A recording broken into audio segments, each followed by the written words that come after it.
Hello student, I am Lalit Man Chaturvedi, PGT Biology, PMCD केंद्रीय विद्यालय मुंगावली। आज हम DNA replication, central dogma of molecular biology और transcription के बारे में जानेंगे। सबसे पहले शुरू करते हैं डीएनए रेप्लिकेशन के लिए। डीएनए रेप्लिकेशन को एक्सप्लेन करने के लिए 3 हाइपोथेसिस आए, जिसमें सबसे पॉपुलर सेमी कंजर्वेटिव मेथड है।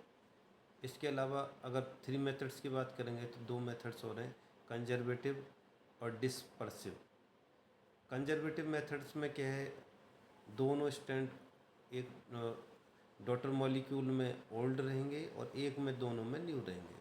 जबकि डिस्पर्सिव में क्या है, इसके डीएनए के टुकड़े हो जाएंगे, कहीं पर नया पार्ट रहेगा, डीएनए का छोटा स्टैंड, कहीं पर पुराना स्टैंड रहेगा। बट सेमी कंजर्वेटिव मेथड जो कि अभी पॉपुलर है, वैलिड है, साइंटिफिकली प्रूफ है, इसमें क्या है, डॉटर डीएनए में एक डीएनए का स्टैंड पुराना रहेगा और एक स्टैंड नया रहेगा। इस सेमी कंजर्वेटिव मेथड को मेसर्सन ने प्रूव किया था। इसके लिए उन्होंने क्या किया, ईसरिया कोलाई को नाइट्रोजन 15 मीडियम में ग्रो किया, जिससे उसके दोनों स्टैंड नाइट्रोजन 15 वाले हो गए, कई जनरेशन तक ग्रो किया। उसके बाद नॉर्मल नाइट्रोजन N14 में ग्रो किया। तो उन्होंने देखा 20 मिनट के बाद 20 मिनट टाइम चाहिए होता है बैक्टीरिया को अपना डीएनए कॉपी करने के लिए, रिप्रोडक्शन के लिए। तो 20 मिनट के बाद जब 2 डॉटर ईसरे कोलाई बने तो दोनों में रेडिएशन का अमाउंट हाफ हो गया। इससे ये प्रूफ हुआ कि एक डीएनए स्टैंड नया है और एक डीएनए स्टैंड पुराना है। अगेन आफ्टर 20 मिनट देखा कि जो रेडिएशन क्या है, टोटल जो मीडियम में रेडिएशन का अमाउंट था, कंपैरेटिव टोटल जो डीएनए था उसका 25% था। इसके लिए उन्होंने क्या किया, डीएनए को सेंट्रीफ्यूग किया with help of caesium chloride. तो हर टाइम के बाद जो डीएनए का रेडिएशन हाफ हो रहा था, फर्स्ट जो डिप्लीकेशन के बाद में 50%, देन 25%, देन 12.5%। इसका सिंपल सा मीनिंग था कि हर बार एक नया स्टैंड बन रहा था और एक स्टैंड पुराना था, जिससे डीएनए का रेडिएशन कम होता जा रहा था। अब समझते हैं डीएनए रेप्लिकेशन की पूरी प्रोसेस को। तो इस डीएनए रेप्लिकेशन की प्रोसेस में देखें कुछ रूल्स हैं जो इम्पोर्टेंट हैं। पहला, डीएनए रेप्लिकेशन सेमी कंजर्वेटिव होता है। Then second, start origin of replication से शुरू होता है, ये ओआरआई साइट होती है। सिंथेसिस का direction always 3 days to 5 days होता है और ये यूनिडायरेक्शनल और बाई डायरेक्शनल दोनों हो सकता है। डीएनए रेप्लिकेशन सेमी डिसकंटिन्यूस होता है। डीएनए रेप्लिकेशन के लिए आरएनए प्राइमर की ज़रूरत होती है। अब बात करते हैं एंजाइम्स जो यहाँ पर ज़रूरी होते हैं।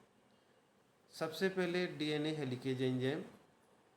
ये एंजाइम क्या है, दोनों स्ट्रैंड के बीच में हाइड्रोजन बॉन्ड को ब्रेक डाउन कर देगा, जिससे दोनों स्ट्रैंड अलग हो जाएंगे, रेप्लिकेशन फॉर्क बन जाएगा और जिससे क्या रेप्लिकेशन की प्रोसेस शुरू हो जाएगी।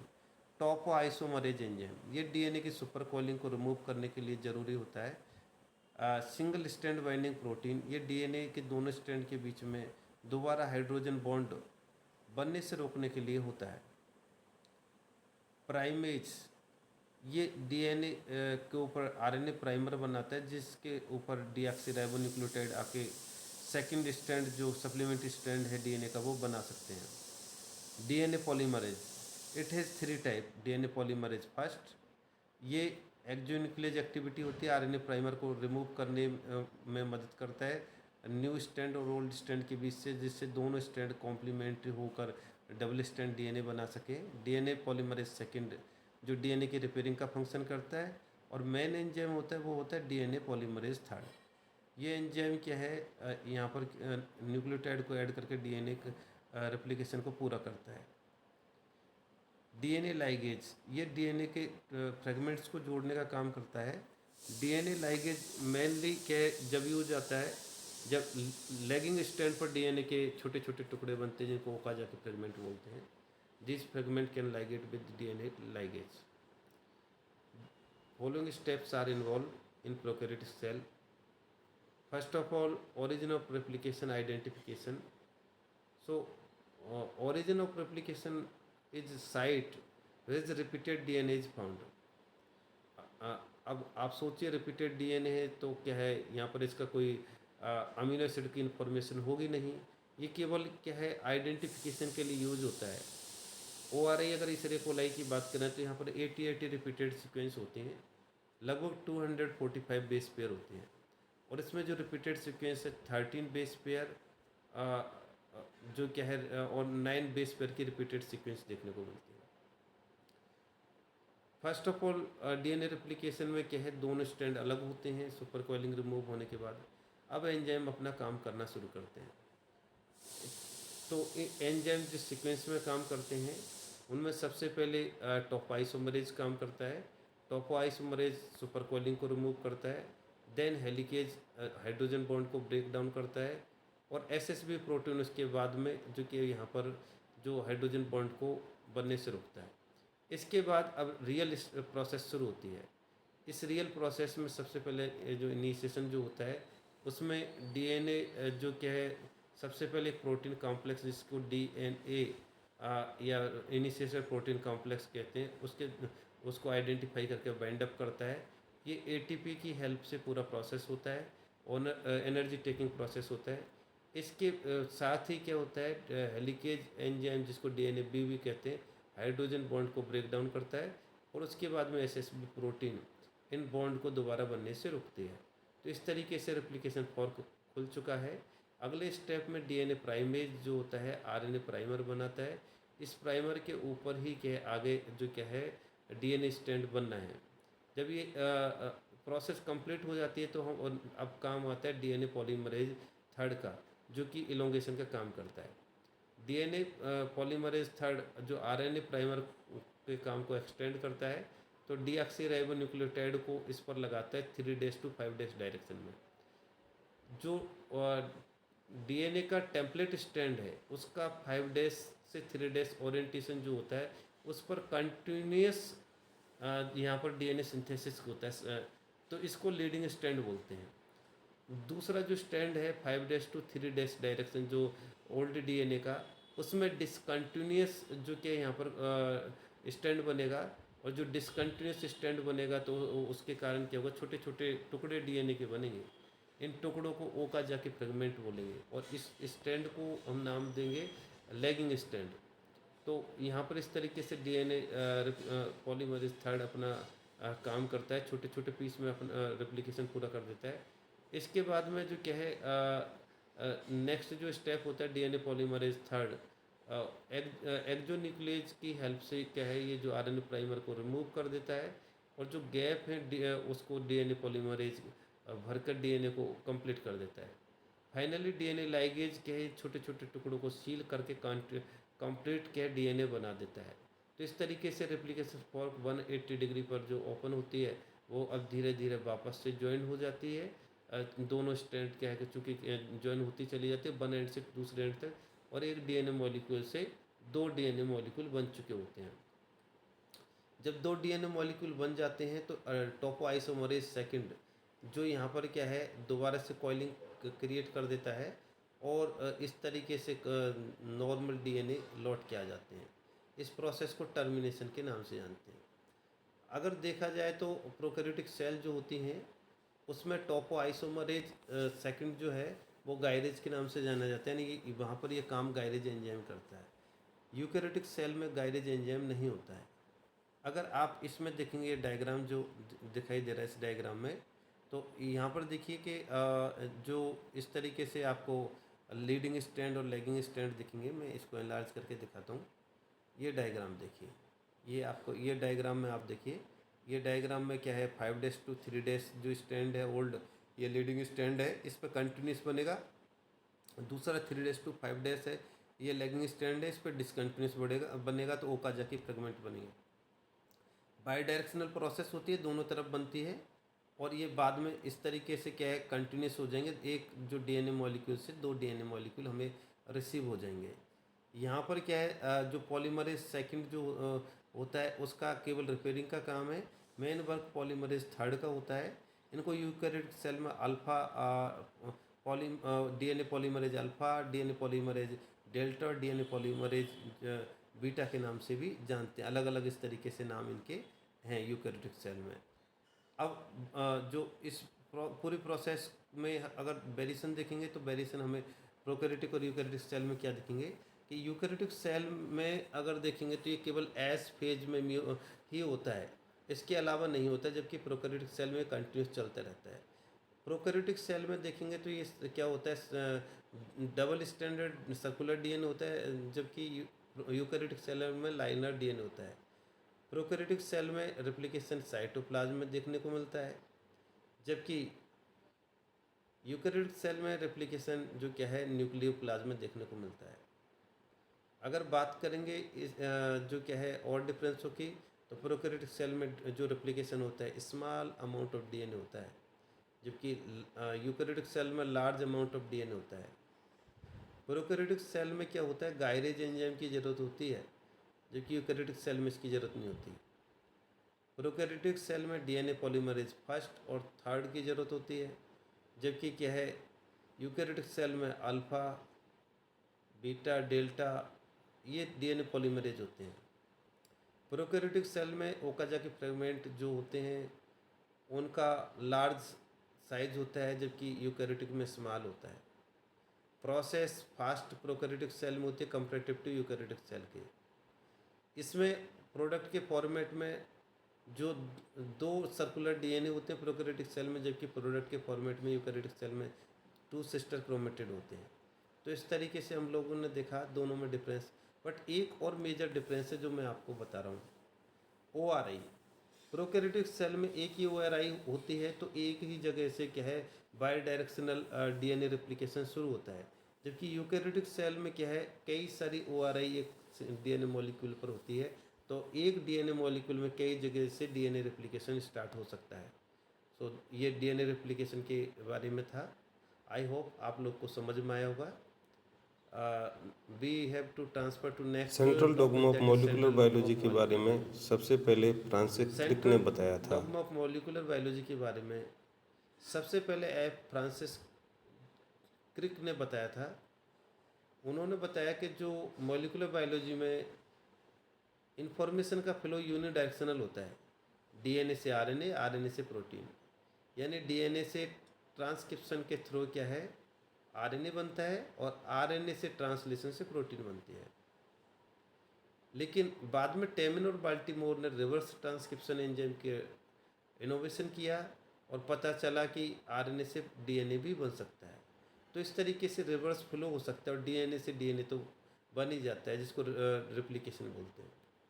कुछ सेंट्रल डॉगमा के एक्सेप्शन है, जिसमें अभी मैंने आपको बताया reverse transcriptase enzyme, RNA virus, Breon जो सेल्फ रेप्लिकेटेड जो नेक्ड वायरस होते हैं, और प्रियोन प्रोटीन जो सेल्फ रेप्लिकेटेड होती हैं बिना डीएनए के वो अपने आप को सर्वाइव करते हैं।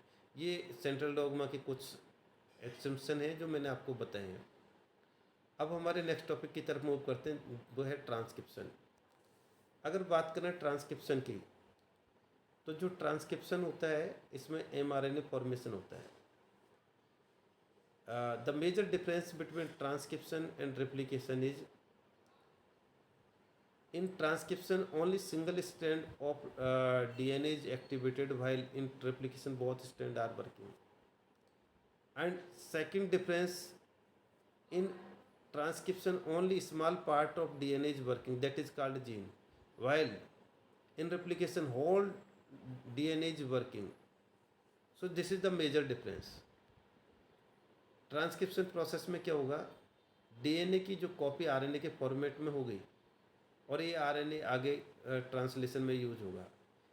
इसमें आरएनए पॉलीमरेज एंजाइम यूज होगा। RNA polymerase enzyme prokaryotic cell में एक ही होता है, जबकि यूकैरियोटिक सेल में आरएनए पॉलीमरेज 3 टाइप के होते हैं। आरएनए पॉलीमरेज फर्स्ट जो राइबोसोमल आरएनए जो मेन बनाते हैं, जिसमें 5S को छोड़ के, आरएनए पॉलीमरेज सेकंड जो एमआरएनए और कई एसएनआरएनए को बनाता है, आरएनए पॉलीमरेज थर्ड जो टीआरएनए, 5S आरएनए और कुछ स्मॉल न्यूक्लियर आरएनए को बनाता है। अगर इस ट्रांसक्रिप्शन प्रोसेस को देखें तो इसमें क्या है, एंजाइम्स जो आरएनए पॉलीमरेज होता है इसमें सिग्मा फैक्टर, रो फैक्टर का बहुत इंपॉर्टेंट रोल होता है। सिग्मा फैक्टर जब क्या है कि आरएनए पॉलीमरेज एंजाइम से मिलता है तो ही होलो एंजाइम बनता है। यहाँ पर उसके बिना वो क्या है, एपो एंजाइम का काम करता है। तो सबसे पहले यहाँ पर क्या होता है कि यूकेरियोटिक सेल से अगर कंपेयर करें तो वहाँ पर जो एक आरएनए पॉलीमरेज है उसको अलग करने के लिए जब ट्रांसक्रिप्शन की प्रोसेस हो जाएगी तो अलग से फैक्टर्स होते हैं जिनको टर्मिनेशन फैक्टर बोलते हैं। ये जो क्या है ट्रांसक्रिप्शन फैक्टर्स हैं वो रिकॉग्नाइजेशन और इनिशिएशन का काम करेंगे। ये ट्रांसक्रिप्शन फैक्टर सेकंड थर्ड इस तरीके से होते हैं। यहाँ पर देखें तो प्रोमोटर जो कोई भी जीन है 3 पार्ट में डिवाइड होता है, प्रोमोटर, स्ट्रक्चर जीन, और तीसरा पार्ट जो इसका होता है वो तीसरा पार्ट है यहाँ पर वो है टर्मिनेटर।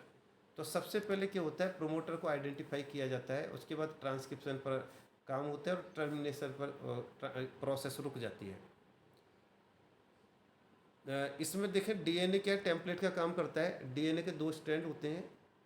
एक स्ट्रैंड डीएनए का जो होता है वो टेम्पलेट का काम करता है और दूसरा स्ट्रैंड होता है वो क्या है, कोडिंग स्ट्रैंड का काम करता है। कोडिंग स्ट्रैंड कोई वर्क नहीं करता, इसलिए इसको क्या है साइलेंट स्ट्रैंड भी बोलते हैं। मेरे आप लोग को शायद एक क्वेश्चन आया होगा कि दोनों स्ट्रैंड एक साथ काम क्यों नहीं करते हैं। इसका सिंपल सा आंसर है दोनों स्ट्रैंड एक साथ काम नहीं करने का।